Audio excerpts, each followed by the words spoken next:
তো মানুষ দুনিয়াতে যত বড়ই নেক আমল করুক না কেন, নেক আমল করার পরে নিজেকে খুব ছোট মনে করতে হবে, যেটা ইব্রাহিম আলাইহিস সালাম শিখিয়ে গেছেন। দেখেন, উনি কাবা ঘর নিজ সন্তানকে নিয়ে নির্মাণ করার পরে আল্লাহ তাআলার কাছে বিনীতভাবে বলতেছেন, ইয়া রব, হে আমাদের পালনকর্তা, হে আমাদের সৃষ্টিকর্তা, আপনি তাকাব্বাল মিন্না, আমরা যে কাবা ঘরকে নির্মাণ করেছি এটা আপনি অনুগ্রহপূর্বক এই আমলকে আপনি কবুল আর মঞ্জুর করেন। তো মানুষের জন্য এটা একটা বড় শিক্ষা যে আমি যত বড়ই নেক আমল করি না কেন, এই নেক আমল করার পরে যখন আমি আল্লাহ তাআলার কাছে দোয়া করব তো অবশ্যই আমি নত হব, যাতে কোনো ধরনের কোনো অহংকার আমার মধ্যে না থাকে। তো কোনো আমল করার পরে যদি মানুষের মধ্যে অহংকার আসে, তাকাব্বুর আসে, নিজেকে অনেক বড় মনে করে, আল্লাহ তাআলা এই আমলটাকে কবুল করবেন না, এই আমলকে কবুল করবেন না। এই জন্য মুসলমান সাবধান। শেখ সাদি রহমতুল্লাহ আলাই, ওনাকে অনেকে চিনেন না? অনেক বড় আল্লাহর ওলি ছিলেন এবং অনেক বড় আলেম ছিলেন। আমরা হয়তো অনেকে ওনাকে কবি হিসাবে চিনি। উনি অনেক বড় আলেম ছিলেন। 30 বছর শুধু এলেমের লাইনে সাধনা করছেন, শুধু এলেম শিখছেন 30 বছর পর্যন্ত। আর বাকি 30 বছর উনি সফর করছেন, বিভিন্ন দেশে গেছেন এবং মানুষের থেকে জ্ঞান আহরণ করছেন, জ্ঞান অর্জন করছেন। আর বাকি 30 বছর আইসা একদম সব কিছু ছেড়ে দিয়ে আল্লাহর ইবাদতে মগ্ন ছিলেন। ওনার নাম হচ্ছে শেখ সাদি। কিন্তু আমরা অনেকে মনে করি উনি শুধু কবি। উনি শুধু কবি না, অনেক বড় আলেম, অনেক বড় আলেম, যেটা কল্পনাও করতে পারবেন না। তো উনি একটা কথা বলছে, একটা উদাহরণ দিছে। উনি বলছে যে তুমি যে বাদশার খেদমত করো এই জন্য অহংকার করিও না, বরং বাদশা যে তোমাকে খেদমতে লাগাইছেন এই জন্য বাদশার শুকরিয়া জ্ঞাপন করো। কথাটা কি বুঝতে পারছেন? আমরা অনেকে হয়তো বুঝি না এটা। কি বলছে? তুমি যে বাদশার খেদমত করতেছো এটা অহংকার করিও না, বরং বাদশা যে নিজ কাজে তোমাকে ব্যবহার করতেছে এই জন্য বাদশার কি করো? কৃতজ্ঞতা জ্ঞাপন করো। আমি যে ইবাদত বন্দেগী করতেছি এটা আমি করতেছি না, বরং আল্লাহ তাআলা আমাকে তৌফিক দিছেন এই জন্য আমি করতে পারতেছি। আমার মতো আল্লাহর বহু বান্দাকে আল্লাহ তাআলা দুনিয়ার কাজে লাগাই দিছেন, এরা দুনিয়ার কাজের মধ্যে ব্যস্ত হয়ে গেছে। আমরা যারা ফজরের নামাজ পড়ি, ফজরের নামাজ জামাতে পড়ি, এরপরে সূরা ইয়াসিনের তেলাওয়াত করি, তাসবিহ তাহলিল পড়ি, এরপরে চাশতের নামাজ পড়ি, হ্যাঁ? তো এই যে এতগুলি আমল হইল, এখন বান্দার জন্য কাজ কি? এখন বান্দার জন্য কাজ হচ্ছে শুকরিয়া আদায় করা যে আলহামদুলিল্লাহ, আয় আল্লাহ আপনি আমাকে ভালোবাসেন, আপনি আমাকে মহব্বত করেন, এই জন্য আরামের ঘুম থেকে আপনি আমাকে উঠাইছেন, ফজরের নামাজ জামাতে পড়াইছেন, সূরা ইয়াসিনের তেলাওয়াত আপনি আমাকে করাইছেন, এরকম নামাজ পড়া, জিকির আজকার করা আপনি আমাকে করাইছেন। আপনার শুকর যে আল্লাহ আপনি আমাকে কবুল করছেন, কারণ আপনার অনেক বান্দা আছে, এদের দ্বারাও এই আমল করে আপনি করায় নিতে পারতেন, কি পারতেন না? এই জন্য মুসলমান যখনই কোনো নেক আমল করবে, সাথে সাথে সে সর্বদাই নেক আমল করার পরে আল্লাহ তাআলা কি করবে? শুকরিয়া আদায় করবে। আলহামদুলিল্লাহ। এবং তার পুত্র ইসমাঈল আলাইহিস সালাম কাবা ঘরের ভিত্তি স্থাপন করেন। প্রথমে আমাদের জানা দরকার যে কাবা ঘর কখন নির্মাণ করা হয়। ঐতিহাসিকগণ লেখছেন পৃথিবীর সূচনা হওয়ার আগেই আল্লাহ তাআলা পৃথিবীতে সূচনা করেন কাবা ঘরের মাধ্যমে। অর্থাৎ আমরা যে এত বিশাল বড় পৃথিবী দেখতেছি এটার সূচনা হচ্ছে কাবা ঘর দিয়ে। আল্লাহ তাআলা কাবা ঘরকে আগে বানাইছেন, এরপরে পুরা পৃথিবীকে সৃষ্টি করছেন। এই জন্য বিজ্ঞান গবেষণা করে দেখছে যে কাবা ঘর যেখানে আছে সারা পৃথিবীর একদম মিডল ইস্টে আছে হচ্ছে কাবা ঘর। তো বিজ্ঞান গবেষণা করে একথা বলতে বাধ্য হয়েছে যে কোনো মানুষ পৃথিবীকে এভাবে মেপে কোনো অবস্থাতেই এভাবে মিডল ইস্টে একটা ঘর স্থাপন করা কোনো মানুষের পক্ষে সম্ভব না, কারণ পৃথিবীতে এত ছোট না, অনেক বড়। তো এরাও বিজ্ঞানীও এটা বলতে বাধ্য হয়েছে যে এটা একটা অলৌকিক ঘটনা। তো ইসলামের ইতিহাস পড়লে এটাই পাওয়া যায় যে আল্লাহ তাআলা সর্বপ্রথম কাবা ঘরকে নির্মাণ করছেন, আর কাবা ঘর নির্মাণ করার পর থেকে পৃথিবীর সূচনা হয়েছে। তো কারা নির্মাণ করছে? ঐতিহাসিকগণ লেখছেন যে ফেরেশতাদের জন্য আরশে আজিমের নিচে একটা মসজিদ আছে, বাইতুল মামুর। ওইখানে শুধু ফেরেশতারা নামাজ পড়ে এবং তওয়াফ করে। তো এই বাইতুল মামুরের পরেই আল্লাহ তাআলা পৃথিবীতে কাবা ঘর ফেরেশতাদের মাধ্যমে সর্বপ্রথম সৃষ্টি বানাইছেন। তো ফেরেশতারা যেভাবে ওই বাইতুল মামুরের মধ্যে তওয়াফ করে, আর পৃথিবীতে মানুষ যাতে তওয়াফ করতে পারে এমন একটা ঘর আল্লাহর থাকে, এই জন্য সর্বপ্রথম ফেরেশতাদের মাধ্যমে আল্লাহ তাআলা দুনিয়াতে কাবা ঘরকে বানাইছেন। তো কাবা ঘরের প্রথম নির্মাণকারী মানুষ না ফেরেশতা? ফেরেশতারা। তো এইভাবেই চলতেছিল আদম আলাইহিস সালাম এবং হাওয়া আলাইহিস সালাম। আমরা অনেক ঘটনা শুনছি যে ওনারা দুনিয়াতে আসার পর আল্লাহ তাআলা দুইজনকে দুই জায়গায় রাখছিলেন। 40 বছর পর আল্লাহ তাআলা এই কাবা ঘরে যে মিনা আরাফা আপনারা যান হজ করতে, আল্লাহ তাআলা ওনাদেরকে এখানে সাক্ষাৎ করাইছেন। আর আদম আলাইহিস সালামও এই কাবা ঘরের তওয়াফ করছেন। তো পরবর্তীতে যখন নূহ আলাইহিস সালাম ওনার জামানায় ওনার উম্মত যখন আল্লাহ তাআলা নাফরমানি করলো, তো নূহ আলাইহিস সালামের জামানায় মহাপ্লাবন আল্লাহ তাআলা দুনিয়াতে দিয়েছেন। এমন প্লাবন দিয়েছেন যে পৃথিবীতে কোনো কিছুই ছিল না, কোনো জিনিসের কোনো অস্তিত্ব ছিল না এই জমিন ছাড়া। আল্লাহ তাআলা মানে বর্ষার মতো পানি দিয়ে একদম ধ্বংস করে দিয়েছেন সব কিছু। তো ঐতিহাসিকগণ লেখছেন যে ওই সময় আল্লাহ তাআলা কাবা ঘরকে উঠায় নিছেন। পরবর্তীতে আল্লাহ তাআলা নিজেই নবীদের মাধ্যমে এই কাবা ঘরের কোন জায়গাটা এটা নবীকে ওহির মাধ্যমে জানাইছেন। তো এই ইব্রাহিম আলাইহিস সালাম এবং ইসমাইল আলাইহিস সালাম ওনারা কাবা ঘরের সংস্কার করছেন। যেই কাবা ঘর নূহ আলাইহিস সালামের জামানায় আল্লাহ তাআলা হেফাজত করার জন্য এটাকে উঠিয়ে নিয়েছিলেন, ওই স্থানেই আল্লাহ তাআলা ইব্রাহিম আলাইহিস সালাম এবং ইসমাইল আলাইহিস সালামের মাধ্যমে কাবা ঘরকে আবার পুনরায় নির্মাণ করান। তো এই কথাটা আল্লাহ তাআলা কোরআনে বলেন, হে রাসূল আপনি স্মরণ করেন ওই সময়ের কথা যখন ইব্রাহিম আলাইহিস সালাম এবং ইসমাইল আলাইহিস সালাম কাবা ঘর কি করলেন? ভিত্তি স্থাপন করলেন। ভিত্তি স্থাপন আমরা কখন বলি? যখন একটা জায়গায় কোনো কিছু থাকে না, নতুন করে সূচনা হয়, তখন আমরা কি বলি? ভিত্তি স্থাপন বলি। তো আল্লাহ তাআলা কোরআনে এটাই বলছেন, ওয়াইদ ইয়ারফাউ ইব্রাহিমুল কাওয়াইদা মিনাল বাইতি ওয়া ইসমাঈল। হে রাসূল আপনি স্মরণ করেন ওই সময়ের কথা যখন ইব্রাহিম আলাইহিস সালাম এবং তার সন্তান ইসমাঈল আলাইহিস সালাম কাবা ঘরের ভিত্তি স্থাপন করলেন। কেন?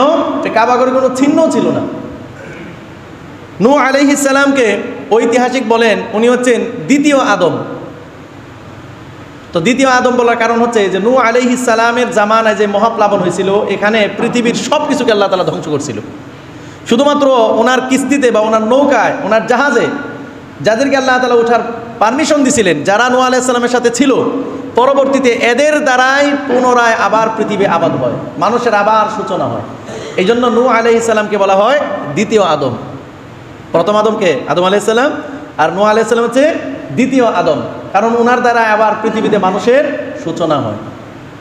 তো ইব্রাহিম আলাইহিস সালাম উনি তো আল্লাহ তাআলার হুকুমে অনেক বড় বড় কোরবানি করছেন, বড় বড় কোরবানি করছেন। এর মধ্যে একটা কোরবানি ছিল এটা যে আল্লাহ তাআলা আদেশ করছেন যে তোমার স্ত্রী এবং সন্তানকে এই মক্কার মরুভূমিতে তুমি রেখে আসো, মক্কার মরুভূমিতে রেখে আসো। কল্পনা করা যায় যেখানে না কোনো পানির ব্যবস্থা আছে। উনি সিরিয়াতে ছিলেন, ওখানে অনেক ফল ফ্রুট হইতো, সুজলা সুফলা এরকম পরিবেশ ছিল, কিন্তু আল্লাহ তাআলা ওনাকে আদেশ করছেন যে তোমার সন্তান আর তোমার স্ত্রীকে কোথায় রেখে আসো? এই মক্কা নগরীতে রেখে আসো। তো ইব্রাহিম আলাইহিস সালাম যখন এখানে নিজের স্ত্রী আর সন্তানকে রেখে যাচ্ছিলেন, তো ইব্রাহিম আলাইহিস সালাম আল্লাহ তাআলার কাছে এই দোয়াগুলো করছিলেন, যেটা আমরা গত সপ্তাহে শুনতেছিলাম যে আল্লাহ তাআলা আপনি কি করেন? এই শহরটাকে নিরাপদ বানিয়ে দেন। একটা দোয়া কি করছিলেন? যে আয় আল্লাহ রব্বি জাআল হাদা বালাদান আমিনা, আপনি এই শহরটাকে নিরাপদ বানান, যাতে করে এখানে কেউ খুন খারাপি না করে, কোনো ধরনের অশান্তি যাতে এই মক্কা নগরীতে না থাকে। আর কি করেন? ওয়ারজুক আহলাহু মিনাস সামারাত, ফল ফুটের মাধ্যমে এখানে যারা বসবাস করে এদেরকে আপনি রিজিক দেন। তো আল্লাহ তাআলা এই সবগুলি দোয়া আল্লাহ তাআলা কবুল করছেন। এই কবুলিয়াতের কারণেই ইসলাম আসার আগেও এই মক্কা নগরীতে যত বেঈমান মুশরিক কাফেররা বসবাস করত, এরাও কাবা ঘর এবং কাবা ঘরের আশপাশে এখানে কোনো ধরনের কোনো খুন খারাপি করতো না। এমনকি যদি কোনো অপরাধীকে এখানে পাওয়া যেত যে সে আমার বাবার খুনি অথবা আমার কোনো ভাইয়ের খুনি, এরপরেও এই কাবা ঘরের চত্বরের মধ্যে তাকে পাকড়াও করা হইতো না। তো এটি হচ্ছে ইব্রাহিম আলাইহিস সালামের দোয়া।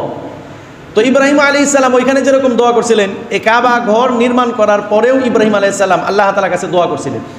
উনি আল্লাহ তাআলার কাছে দোয়াটা শুরু করছিলেন এইভাবে, রব্বানা তাকাব্বাল মিন্না, রব্বানা তাকাব্বাল মিন্না ইন্নাকা আনতাস সামিউল আলিম। হে আমার রব, আমরা যে আপনার ঘরটা নির্মাণ করলাম, তাকাব্বাল মিন্না, এটা আমাদের পক্ষ থেকে আপনি কবুল করেন। এখানে মুফাসসিরিনে কেরাম অনেকগুলি শিক্ষা, যাতে আমরা এই আয়াত থেকে অনেক কিছু শিখতে পারি, এই ব্যাপারে অনেক কিছু বলছেন। মানে একটা কথা বলছেন মুফাসসিরিনে কেরাম, ওনারা বলেন যে দেখেন ইব্রাহিম আলাইহিস সালাম কত বড় একটা নেক আমল করছেন, কাবা ঘর নির্মাণ করছেন। যেই ঘরে হজ করা হয়, মানুষ তওয়াফ করে, সারা পৃথিবীর সমস্ত মানুষ কাবা ঘরে একত্রিত হয়। এত বড় একটা মহৎ কাজ করার পরেও ইব্রাহিম আলাইহিস সালাম কোনো ধরনের কোনো অহংকার করেননি, বরং এত বড় কাজ করার পরেও, এত বড় একটা আমল করার পরেও একবারে নত হয়ে গেছেন, নম্র হয়ে গেছেন। কোনো অহংকার, তাকাব্বুর ওনার অন্তরের মধ্যে ছিল না। তো মানুষ দুনিয়াতে যত বড়ই নেক আমল করুক না কেন, নেক আমল করার পরে নিজেকে খুব ছোট মনে করতে হবে, যেটা ইব্রাহিম আলাইহিস সালাম শিখিয়ে গেছেন। দেখেন উনি কাবা ঘর নিজ সন্তানকে নিয়ে নির্মাণ করার পরে আল্লাহ তাআলার কাছে বিনীতভাবে বলতেছেন, ইয়া রব, হে আমাদের পালনকর্তা, হে আমাদের সৃষ্টিকর্তা, আপনি তাকাব্বাল মিন্না, আমরা যে কাবা ঘরকে নির্মাণ করেছি এটা আপনি অনুগ্রহপূর্বক এই আমলকে আপনি কবুল আর মঞ্জুর করেন। তো মানুষের জন্য এটা একটা বড় শিক্ষা যে আমি যত বড়ই নেক আমল করি না কেন, এই নেক আমল করার পরে যখন আমি আল্লাহ তাআলার কাছে দোয়া করব, তো অবশ্যই আমি নত হব, যাতে কোনো ধরনের কোনো অহংকার আমার মধ্যে না থাকে। তো কোনো আমল করার পরে যদি মানুষের মধ্যে অহংকার আসে, তাকাব্বুর আসে, নিজেকে অনেক বড় মনে করে, আল্লাহ তাআলা এই আমলটাকে কবুল করবেন না, এই আমলকে কবুল করবেন না। এই জন্য মুসলমান সাবধান। শেখ সাদি রহমতুল্লাহ আলাই, ওনাকে অনেকে চিনেন না? অনেক বড় আল্লাহর ওলি ছিলেন এবং অনেক বড় আলেম ছিলেন। আমরা হয়তো অনেকে ওনাকে কবি হিসাবে চিনি। উনি অনেক বড় আলেম ছিলেন। 30 বছর শুধু এলেমের লাইনে সাধনা করছেন, শুধু এলেম শিখছেন 30 বছর পর্যন্ত। আর বাকি 30 বছর উনি সফর করছেন, বিভিন্ন দেশে গেছেন এবং মানুষের থেকে জ্ঞান আহরণ করছেন, জ্ঞান অর্জন করছেন। আর বাকি 30 বছর আইসা একদম সব কিছু ছেড়ে দিয়ে আল্লাহর ইবাদতে মগ্ন ছিলেন। ওনার নাম হচ্ছে শেখ সাদি। কিন্তু আমরা অনেকে মনে করি উনি শুধু কবি। উনি শুধু কবি না, অনেক বড় আলেম, অনেক বড় আলেম, যেটা কল্পনাও করতে পারবেন না। তো উনি একটা কথা বলছে, একটা উদাহরণ দিছে। উনি বলছে যে তুমি যে বাদশার খেদমত করো, এই জন্য অহংকার করিও না, বরং বাদশাহ যে তোমাকে খেদমতে লাগাইছেন এই জন্য বাদশার শুকরিয়া জ্ঞাপন করো। কথাটা কি বুঝতে পারছেন? আমরা অনেকে হয়তো বুঝি না এটা। কি বলছে? তুমি যে বাদশার খেদমত করতেছো এটা অহংকার করিও না, বরং বাদশাহ যে নিজ কাজে তোমাকে ব্যবহার করতেছে এই জন্য বাদশার কি করো? কৃতজ্ঞতা জ্ঞাপন করো। আমি যে ইবাদত বন্দেগী করতেছি এটা আমি করতেছি না, বরং আল্লাহ তাআলা আমাকে তৌফিক দিছেন, এই জন্য আমি করতে পারতেছি। আমার মতো আল্লাহর বহু বান্দাকে আল্লাহ তাআলা দুনিয়ার কাজে লাগাই দিছেন, এরা দুনিয়ার কাজের মধ্যে ব্যস্ত হয়ে গেছে। আমরা যারা ফজরের নামাজ পড়ি, ফজরের নামাজ জামাতে পড়ি, এরপরে সূরা ইয়াসিনের তেলাওয়াত করি, তাসবিহ তাহলিল পড়ি, এরপরে চাশতের নামাজ পড়ি, হ্যাঁ? তো এই যে এতগুলি আমল হইল, এখন বান্দার জন্য কাজ কি? এখন বান্দার জন্য কাজ হচ্ছে শুকরিয়া আদায় করা যে আলহামদুলিল্লাহ, আয় আল্লাহ আপনি আমাকে ভালোবাসেন, আপনি আমাকে মহাব্বত করেন, এই জন্য আরামের ঘুম থেকে আপনি আমাকে উঠাইছেন, ফজরের নামাজ জামাতে পড়াইছেন, সূরা ইয়াসিনের তেলাওয়াত আপনি আমাকে করাইছেন, এরকম নামাজ পড়া, জিকির আজকার করা আপনি আমাকে করাইছেন। আপনার শুকুর যে আল্লাহ আপনি আমাকে কবুল করছেন, কারণ আপনার অনেক বান্দা আছে, এদের দ্বারাও এই আমল করে আপনি করাই নিতে পারতেন, কি পারতেন না? এই জন্য মুসলমান যখনই কোনো নেক আমল করবে, সাথে সাথে সে সর্বদাই নেক আমল করার পরে আল্লাহ তাআলা কি করবে? শুকরিয়া আদায় করবে। আলহামদুলিল্লাহ, আল্লাহ আমাকে তৌফিক দিছেন, এই জন্য আমি নেক আমল করতে পারছি। আর আল্লাহ তাআলা যদি আমাকে তৌফিক না দিতেন আমি নেক আমলটা করতে পারতাম না। এই কথাটাই ধরেন যে ইব্রাহিম আলাইহিস সালাম, ইসমাইল আলাইহিস সালাম কাবা ঘর বানাইছেন, আল্লাহ তাআলা পারলে তো নূহ আলাইহিস সালামের মাধ্যমে এই কাজ শুরু করাইতে পারতেন, পারতেন না? আরও নবী ছিল না? ঈসা আলাইহিস সালাম, মুসা আলাইহিস সালাম, হারুন আলাইহিস সালাম, আর কত অগণিত নবী ছিল। কিন্তু আল্লাহ তাআলা কাদেরকে কবুল করছেন কাবা ঘর নির্মাণের জন্য? ইব্রাহিম এবং ইসমাইল আলাইহিস সালামকে। এই জন্য মুমিন বান্দার সিফত এটা, মুমিন বান্দা যখন কোনো নেক আমল করে, আল্লাহর কোনো গুলামি করে, তো মুমিন বান্দা কোনো সময় অহংকার করে না, বরং নিজেকে আরো ছোট মনে করে যে আলহামদুলিল্লাহ, আল্লাহ শুকর আদায় করে যে আলহামদুলিল্লাহ আল্লাহ তাআলা আমার দ্বারা নেক আমল করাইছেন। এই জন্য রাসূল করিম সাল্লাল্লাহু আলাইহি ওয়াসাল্লাম যখনই ফরজ নামাজ পড়তেন, জামাতে পড়তেন, তো নামাজ পড়ার পরে এরকম আল্লাহু আকবার বলতেন, আর সাথে সাথে 3 বার ইস্তিগফার করতেন, আস্তাগফিরুল্লাহ আস্তাগফিরুল্লাহ আস্তাগফিরুল্লাহ। এটা উম্মতকে শিখিয়ে দিয়েছেন যে তোমরাও নামাজ পড়ার পরে তোমরা 3 বার কি করো? ইস্তিগফার করো। কেন? মানে আল্লাহ তাআলা যেভাবে তোমাকে নামাজ পড়ার আদেশ করছিলেন, হয়তো তোমার দ্বারাই ওইভাবে আদায় হয় নাই, এখন আল্লাহ তাআলার কাছে ক্ষমা চাও। এই জন্য ভাই, কোরআনে কারীমের যে এই আয়াত, ইব্রাহিম আলাইহিস সালাম এই আমল করার পরে যে দোয়া করছিলেন, রব্বানা তাকাব্বাল মিন্না, এ রব আপনি আমাদের থেকে কবুল করেন, এখান থেকে আমাদের শিক্ষা হচ্ছে আমরা যে কোনো নেক আমল করব, আমল করার পরে কি করব? আল্লাহ তাআলার শুকরিয়া আদায় করব, নাকি অহংকার করব? কোনো বান্দার মনে যদি সামান্যতম অহংকার থাকে, নেক আমলের অহংকার সামান্যতম থাকে, এটার বিন্দু পরিমাণ প্রতিদানও সে আল্লাহ তাআলার কাছে পাবে না।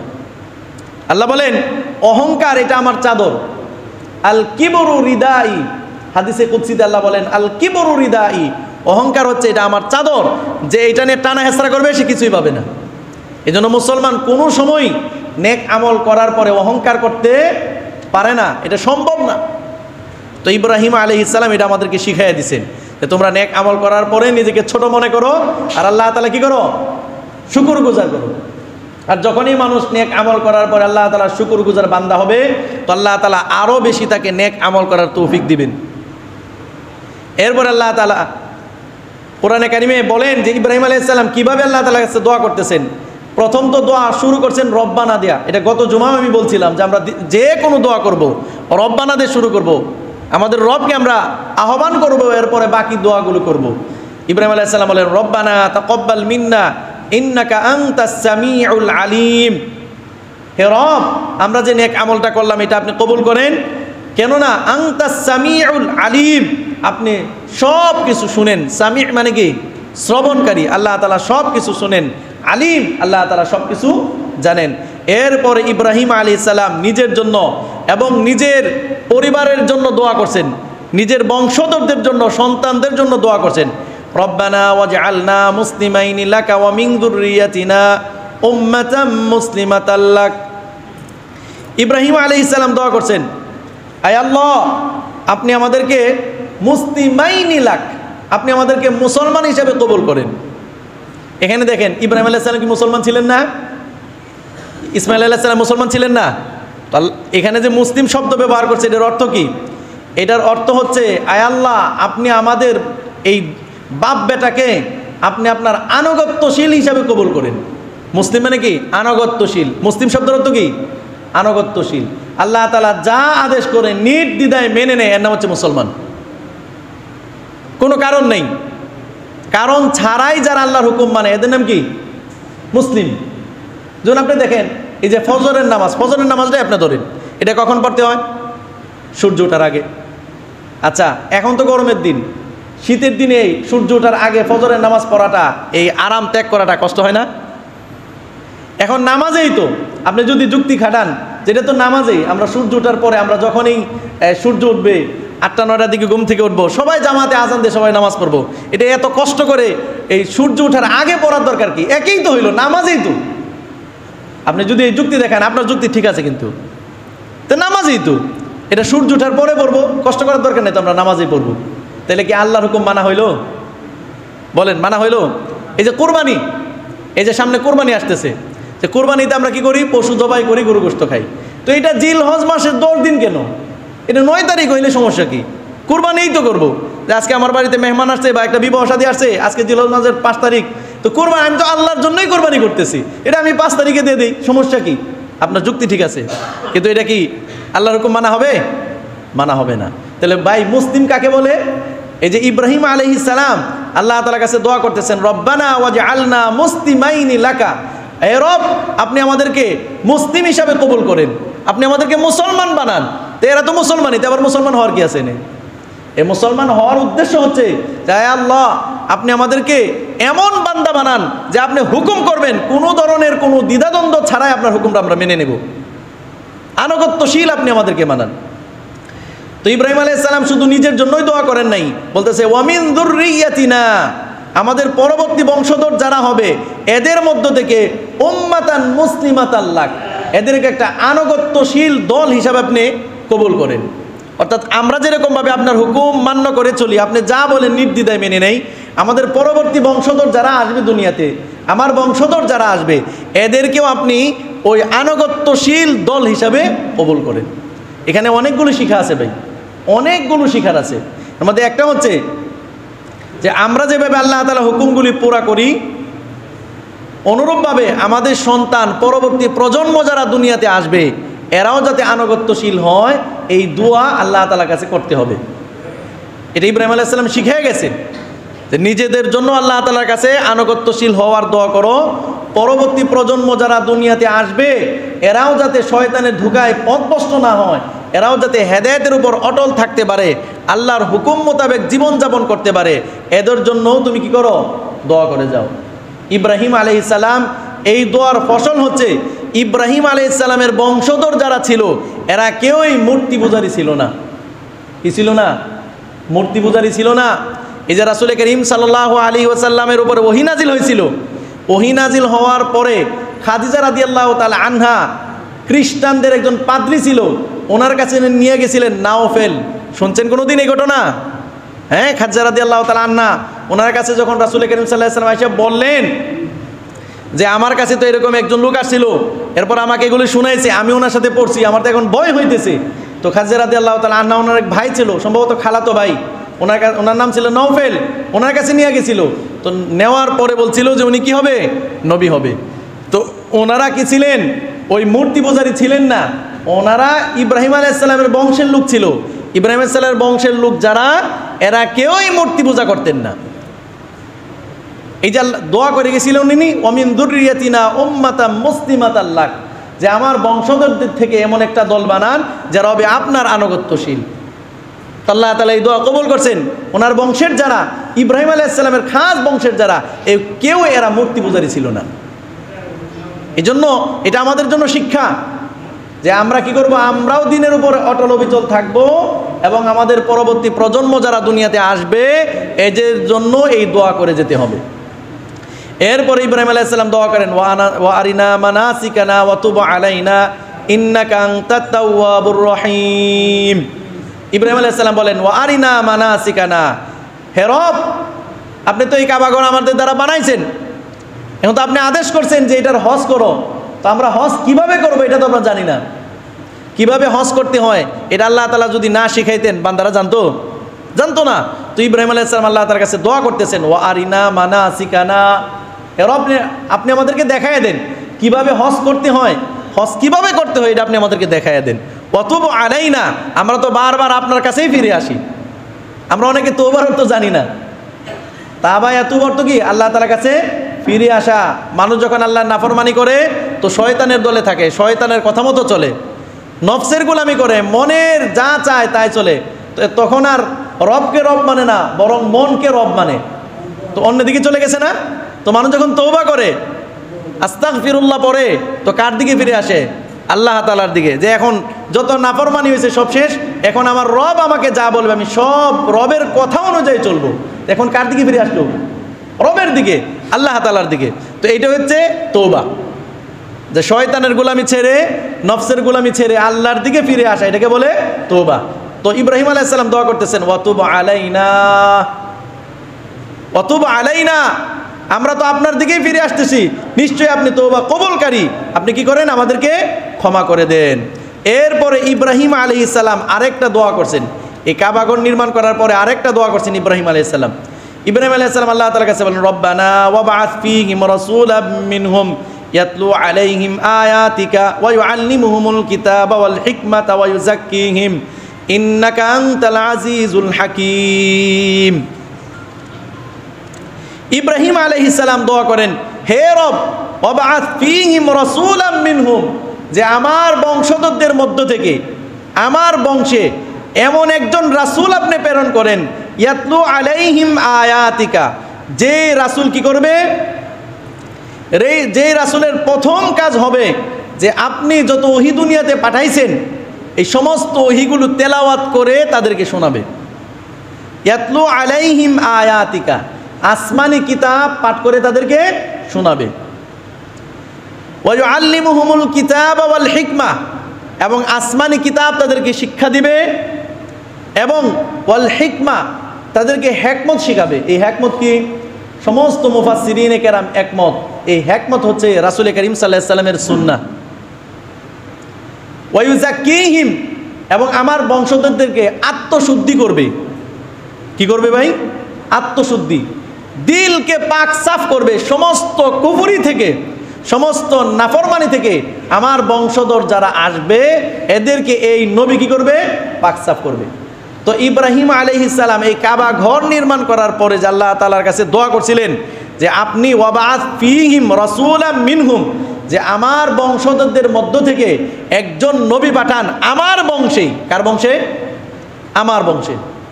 এই জন্য আল্লাহ তাআলা শেষ নবীকে পাঠাইছেন ইসমাঈল আলাইহিস সালামের বংশে। বলেন কার বংশে? ইসমাঈল আলাইহিস সালামের বংশে। এই যে কুরাইশ বংশ আমরা দেখতেছি, এই কুরাইশ বংশ ছিল ইসমাঈল আলাইহিস সালামের বংশ। ইব্রাহিম আলাইহিস সালামের 2 সন্তান ছিল। বলেন কয় সন্তান? 2 সন্তান, ইসমাঈল, আরেকজন নাম কি? ইসহাক। তো ইসহাক আলাইহিস সালাম উনিও নবী ছিলেন, ওনার বংশধরও ছিল, কিন্তু ওনার বংশে ইব্রাহিম আলাইহিস সালামের যে 2 সন্তান ইসমাঈল এবং ইসহাক, এই ইসহাক আলাইহিস সালামের বংশে অগণিত নবী আসছেন, যেটাকে আমরা বনি ইসরাইল বলি। এই বনি ইসরাইল বংশে অগণিত নবী আসছেন, কিন্তু ইসমাঈল আলাইহিস সালামের বংশে একমাত্র নবী হচ্ছেন হযরত মুহাম্মদ সাল্লাল্লাহু আলাইহি সাল্লাম। এটা কিসের বরকত? এই যে ইব্রাহিম আলাইহিস সালাম আর ইসমাঈল আলাইহিস সালাম কাবা ঘর নির্মাণ করার পরে যে দোয়া করছিলেন যে আমাদের বংশে একজন নবী পাঠান, তাদের মধ্য থেকে, কাদের মধ্য থেকে? ইসমাঈল আলাইহিস সালামের বংশের মধ্য থেকে। এটাই বলছেন রাসূলাম মিনহুম, তাদের মধ্য থেকে। আল্লাহ তাআলা এই দোয়াকে কবুল করছেন। এই জন্য রাসূল করিম সাল্লাল্লাহু আলাইহি সাল্লামের পূর্বে যত নবী আসছেন, অগণিত নবী আসছেন বনি ইসরাইলে, অর্থাৎ ইসহাক আলাইহিস সালামের বংশে। আর ইসমাঈল আলাইহিস সালামের বংশে একমাত্র নবী হচ্ছেন মুহাম্মদ সাল্লাল্লাহু আলাইহি সাল্লাম। তো এই নবীর প্রথম কাজ ছিল ইয়াতলু আলাইহিম আয়াতিকা, যে তাদেরকে আয়াত পাঠ করে শোনাবে। অর্থাৎ ইব্রাহিম আলাইহিস সালাম আর ইসমাঈল আলাইহিস সালাম যে দোয়া করছেন যে তাদের মধ্য থেকে একজন নবী পাঠাবেন, আর নবীর উপরে যে আসমানি কিতাব অবতীর্ণ হবে, এই অবতীর্ণ কিতাব ওহী কোরআন, এটা তারা নিজ বংশধর যারা আছে, যারা মুসলমান হবে অথবা মুশরিকই হোক, প্রত্যেককে এই কোরআনে কারিম কি করবে? শোনাবে। তো দেখেন এখানে একটা ব্যাখ্যা আছে, কোরআনে কারিম শোনানো, তেলাওয়াত করা। আমরা অনেকে কোরআনটাই বুঝি না, না বোঝার কারণে অনেক অপব্যাখ্যা করি। অনেক এই বর্তমান জামানায় বড় একটা ফিতনা হচ্ছে এটা, এরা বলে যে কোরআনে কারিম অন্যান্য আসমানি কিতাব বা অন্যান্য বই, অনেক বই পড়ে না, তো একটা মানুষে একটা বইয়ের 5 পৃষ্ঠা পড়লো কিন্তু কিছুই বুঝলো না। এটা তো তুতা পাখির মতন। তো তুতা পাখি অনেক কিছু বলে কিন্তু নিজে কিছু বুঝে না। তোতা পাখি বাংলায় অনেক ভাষা বলে না, ময়না পাখি অনেক কিছু বলে না, কিন্তু সে নিজে বুঝে এগুলি বুঝে না। তো অনেক মানুষ কোরআনে কারিমের তেলাওয়াতকে ওই তুতা পাখির সাথে সাদৃশ্য দেয়, তুলনা করে। নাউজুবিল্লাহ, নাউজুবিল্লাহ বলেন। আগে বুঝতে হবে কোরআন কি। কোরআন হচ্ছে 2 জিনিসের নাম হচ্ছে কোরআন। কোরআনের শব্দ এবং অর্থ, এই দুইটাই কোরআন। দুইটা বলে কি? কোরআন। তো কোনো ব্যক্তি যদি কোরআনে কারিম না বুঝে, এটার অর্থ না বুঝে, তো কোনো ব্যক্তি এই কথা বলতে পারবে না যে কোরআনে কারিমের তেলাওয়াত যদি কেউ করে আর কোরআনের অর্থ না বুঝে, তো এটা তোতা পাখির মতন। অর্থাৎ এই কথা বুঝাইতে চায় যে কোরআনে কারিম না বুঝে পড়লে কোনো নেকি নাই। এই কথাটা সম্পূর্ণ হাদিস বিরোধী। ভালো করে মনে রাখবেন, এটা বড় একটা ফিতনা। রাসূল করিম সাল্লাল্লাহু আলাইহি ওয়াসাল্লামের প্রথম কাজ ছিল এটা, ইয়াতলু আলাইহিম আয়াতিকা। আপনি কি করবেন? কোরআনে কারিম মানুষকে পাঠ করে শোনাবেন। এটা রাসূলের 4টা দায়িত্বের মধ্যে একটা দায়িত্ব এটা। এখন কোনো মানুষ এটা বলে, অনেক মানুষ এই কথা বলে যে কোরআন কারিম যদি কেউ না বুঝে শুধুমাত্র পড়ে তাহলে তার কোনো লাভ হবে না। এটা আমিও আরও অনেক দিন বলছি যে না, কোরআনে কারিমের তেলাওয়াত সে বুঝুক আর না বুঝুক, এটা একটা ইবাদত। যত বেশি পড়বে প্রতি হরফে তাকে 10টা করে নেকি দেওয়া হবে। আল্লাহর হাবিব সাল্লাল্লাহু আলাইহি ওয়াসাল্লাম সুস্পষ্ট হাদিসে বলছেন, মান ক্বারা হারফাম মিন কিতাবিল্লাহি তাআলা, যে ব্যক্তি আল্লাহ তাআলার কালামের একটা হরফ তেলাওয়াত করে, মান ক্বারা মানে কি বুঝা না পড়া, পড়া। আল্লাহ তাআলা সূরা ইকরার মধ্যে বলছে না ইকরা, আপনি পড়ুন, নাকি বুঝার কথা বলছে? পড়ার কথা বলছে। তো রাসূল করিম সাল্লাল্লাহু আলাইহি ওয়াসাল্লাম এই হাদিসে বলেন, মান ক্বারা, যে ব্যক্তি পড়ে হারফাম মিন কিতাবিল্লাহি তাআলা, আল্লাহ তাআলার কিতাবের একটা হরফ, ফালাহু হাসানাতুন, তার জন্য একটা নেকি হয়। কয়টা? একটা নেকি। আর একটা নেকি 10টা নেকির সমান। তো এখানে কোরআনে কারিম বুঝার কথা বলছে না পড়ার কথা বলছে? বলেন, রাসূল এই কথা বলছে যে যে ব্যক্তি কোরআনে কারিম পড়বে বুঝবে না তার কোনো নেকি হবে না, এমন একটা হাদিসও নেই। একটা হাদিসও যদি কেউ পান বা কোনো ব্যক্তি পান এটা যে রাসূল করিম সাল্লাল্লাহু আলাইহি ওয়াসাল্লাম কোনো হাদিস আছে এই ব্যাপারে যে রাসূল বলছে কোরআন পড়ে আর বুঝে না তার কোনো নেকি নাই, আমার কাছে নিয়ে আসবেন, আমি আমার বক্তব্য উল্টিয়ে দিব। রাসূল করিম সাল্লাল্লাহু আলাইহি ওয়াসাল্লামের সুস্পষ্ট হাদিস, মান ক্বারা, তোমরা কি করো? কোরআনে কারিম তেলাওয়াত করো, পড়ো। এখানে এই কথা উল্লেখ নাই যে যে ব্যক্তি কোরআনে কারিম তেলাওয়াত করলো, পড়লো আর তার অর্থ বুঝলো না তার কোনো নেকি হবে না, এরকম কোনো কিছু নেই। যদি পান আমার কাছে নিয়ে আইসেন। এই জন্য মুসলমান সাবধান, এটা শয়তানের ধোঁকা। কোরআনে কারিমের তেলাওয়াত এটা একটা ইবাদত। অনেক বুদ্ধিজীবী, বর্তমানে অনেক বুদ্ধিজীবী আছে, নতুন নতুন বুদ্ধিজীবী বের হয়েছে। এরা বলতেছে যে বাচ্চাদেরকে আমরা যে হেফজখানায় দেই কোরআন মুখস্থ করার জন্য, কোরআন মুখস্থর সাথে সাথে প্রত্যেক শব্দের সাথে সাথে এটার অর্থটাও শিখিয়ে দেন। এ মুসলমান ভালো করে শুনবেন যে আলহামদুলিল্লাহি রাব্বিল আলামিন, এটা আপনি তাকে মুখস্থ করাইছেন, এখন আলহামদু অর্থ কি, লিল্লাহি অর্থ কি, রব্বিন অর্থ কি, আলামিন অর্থ কি, এটি শিখিয়ে দেন। তো এখন বোঝার দরকার নাই। এই বুদ্ধিজীবী বলে যে এখন বোঝার দরকার নাই, বাচ্চা যখন বড় হবে তখন আস্তে আস্তে সে বুঝে নিবে। এই বুদ্ধিজীবীকে আমি বলতে চাই যে আপনি যেভাবে বুদ্ধি দিতেছেন যে কোরআনে কারিমের শব্দের সাথে সাথে তার অর্থটা আপনি শিখিয়ে দেন, এখন বোঝার দরকার নেই, পরে বুঝতেই হবে। তো এই সুফি সাহেবকে আমি বলি, আমাদের কওমি মাদ্রাসার নেশাব অনুযায়ী একটা বাচ্চা যখন 10 বছর 12 বছরে কোরআনে কারিম হেফজ করে, মুখস্থ করে, এরপরে এই বাচ্চাটাকে কোরআনে কারিম বোঝানোর জন্য 6ষ্ঠ শ্রেণী থেকে আরবি ব্যাকরণ পড়ানো হয়, যেটার নাম হচ্ছে মিজান। উদ্দেশ্য কোরআন আর হাদিস বোঝার জন্য। এরপরে 7ম শ্রেণীতে আবার তাকে ব্যাকরণ পড়ানো হয়, যেটার নাম হচ্ছে নাহু, যাতে কোরআনে কারিম বুঝতে পারে। এরপরে 8ম শ্রেণীতে তাকে ফাসাহাত বালাগাত পড়ানো হয়, যাতে কোরআনে কারিম আর হাদিস শুদ্ধ করে বুঝে। এরপরে তাকে শরহে বেকায়ার মধ্যে কোরআনে কারিম সুন্দর করে তর্জমা পড়ানো হয়।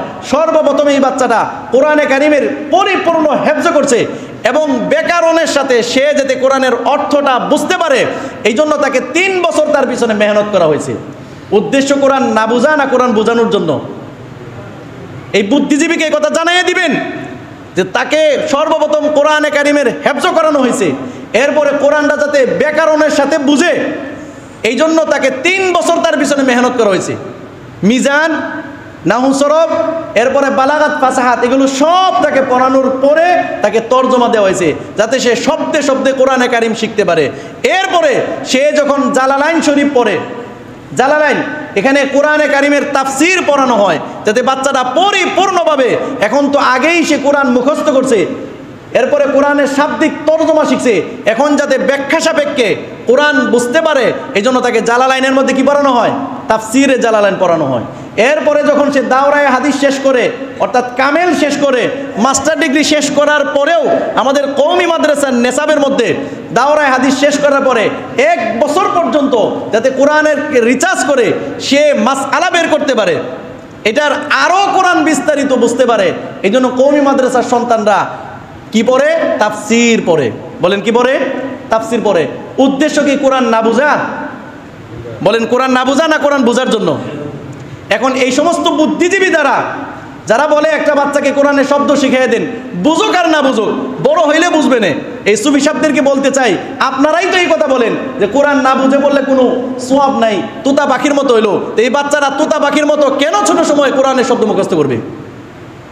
আপনি তো আপনার কথাই ধরা। এই জন্য এই সমস্ত ধোঁকাবাজদের ধোঁকায় পড়বেন না। কোরআনে কারিম তেলাওয়াত করবেন। আফদালুল ইবাদাতি তিলাওয়াতুল কোরআন। রাসূল করিম সাল্লাল্লাহু আলাইহি সাল্লাম বলেন, সবচেয়ে উত্তম ইবাদত হচ্ছে কোরআনে কারিম তেলাওয়াত করা। এখানে বুঝার কথা না, আপনি আনেন আমাকে দেখেন এই হাদিস, যে হাদিসের উপর রাসূল এই কথা বলছে যে কোরআন বুঝে বললে এটার নেকি বেশি হবে, আর যদি কেউ না বুঝে পড়ে তাহলে উত্তম ইবাদত হবে না। আমার নিয়ে আসেন এই হাদিসটা আমার, অথচ রাসূলের সুস্পষ্ট হাদিস, আফদালুল ইবাদাতি তিলাওয়াতুল কোরআন। এই জন্য কেউ এই ধোঁকায় পড়বেন না। আগে কোরআনে কারিম যদি কেউ শুদ্ধ না পড়তে পারে, আমি আরেকদিন বলছিলাম, কেউ যদি কোরআনে কারিম শুদ্ধ না পড়তে পারে, অর্থ বুঝতে চায় আর শুদ্ধ না পড়ে, তো অর্থটা বুঝতে পারবে কিন্তু তার ভুল পড়ার কারণে কোরআনের অর্থ উল্টে যাবে। এর মধ্যে একদিন বুঝাইছিলাম আমি যে আমরা সূরা ইখলাস পড়ি, কুল হুয়াল্লাহু আহাদ, এখানে কফ হরফ আছে, কিন্তু এর মধ্যে যদি কেউ কাপ পড়ে, কুল হুয়াল্লাহু আহাদ, অনেক মানুষ এমনিই পড়ে, মুরব্বীরা কুল হুয়াল্লাহু আহাদ, কফ উচ্চারণ করতে পারে না, কারণ সাথে মাদ্রাসায় পড়ে নেই। তো আপনি যদি বলেন কুল হুয়াল্লাহু আহাদ, তো অর্থ কি হয়? কুল মানে খাওয়া, কুল আপনি খান। তো আল্লাহ তাআলা বলছে কুল হে রাসূল আপনি বলেন, আর আপনি কি বলতেছেন? কুল হে রাসূল আপনি খান। মিলল অর্থ? এখন এটা কি কোরআন ভুল হয়েছে, না আপনার উচ্চারণ ভুলের কারণে হয়েছে? হরফের উচ্চারণের ভুলের কারণে।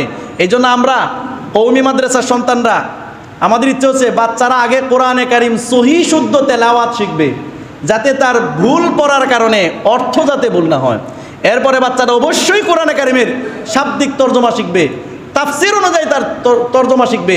এরপরে যখন সে মাস্টার ডিগ্রি শেষ করবে, কামেল শেষ করবে, এরপরে বাচ্চারা এসে কোরআনে কারিম থেকে কতগুলো মাসআলা বের হইতে পারে, কোরআনের উপর কিভাবে আমল করা যায়, এগুলো সে পড়াশোনা করবে।